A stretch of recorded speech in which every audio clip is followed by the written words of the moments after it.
বাচ্চাদেরকে এই খাবারটা জাস্ট একবার বানিয়ে দাও, খাওয়ার জন্য পুরো পাগল হয়ে যাবে। আচ্ছা, 6 মাস পেরোনোর পর থেকেই মাদের সবচেয়ে বড় চিন্তা যে বাচ্চাকে কি খাওয়াবো। প্রাথমিক পর্যায়ে তো হালকা খাবার দিয়েই হয়ে যায়, বাট যখন 9-10 মাস হয়ে যায় বা 1 বছর হয়ে যায় তখন কিন্তু বাচ্চারা অনেক দুষ্টামি করে, খেতে চায় না, আবার একঘেয়েমি চলে আসে, এক খাবার খেয়ে খেয়ে ভালো লাগে না। তো আমার বাচ্চারও সেম অবস্থা, তাই আমি আজকে একটু ডিফারেন্ট কিছু ট্রাই করছি। প্রথমে আমি কুকারের মধ্যে কিন্তু একটু তেল দিয়ে নিয়েছিলাম, তারপর সেখানে পেঁয়াজ আর আদা রসুন কুচি দিয়ে ভালো মতো সেটাকে ভেজে এই সবজিগুলো দিয়ে দিয়েছি। এখন আমি কিছুক্ষণ সময় নিয়ে সবজিগুলোকে ভালো মতো নাড়াচাড়া করে, সবজির মধ্যে যে একটা কাঁচা কাঁচা গন্ধ থাকে সেটা যেন দূর হয়ে যায়, এই জন্য ভালো মতো নাড়াচাড়া করে নেব।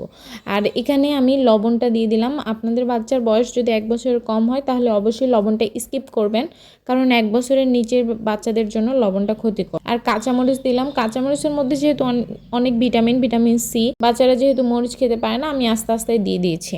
আর পরে দিয়ে দিলাম চাল। আমি এখানে পোলাওয়ের চালটা ব্যবহার করলাম, আপনারা যে কোনো চালই ব্যবহার করতে পারেন। সবগুলো চাল দিয়ে আমি চাল আর সবজিগুলোকে এখন ভালো মতো মিক্সড করে নিব আর কিছুক্ষণ ভেজে নেব। এই যারা এতক্ষণ ধৈর্য ধরে আমার ভিডিওটা দেখেছেন তাদেরকে অসংখ্য ধন্যবাদ।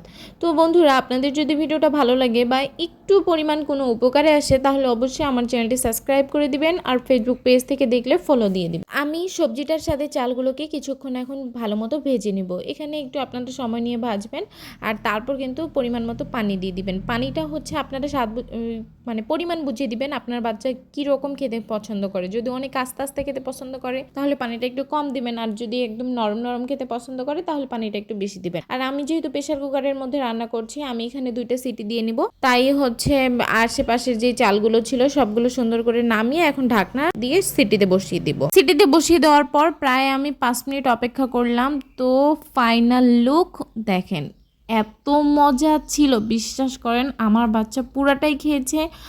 আর আপনারা অবশ্যই একবার ট্রাই করবেন, আমি রিকোয়েস্ট করছি অবশ্যই আপনারা একবার ট্রাই করবেন। আপনারাও যদি আমার মতো উপকার পান কমেন্ট করে জানাবেন প্লিজ।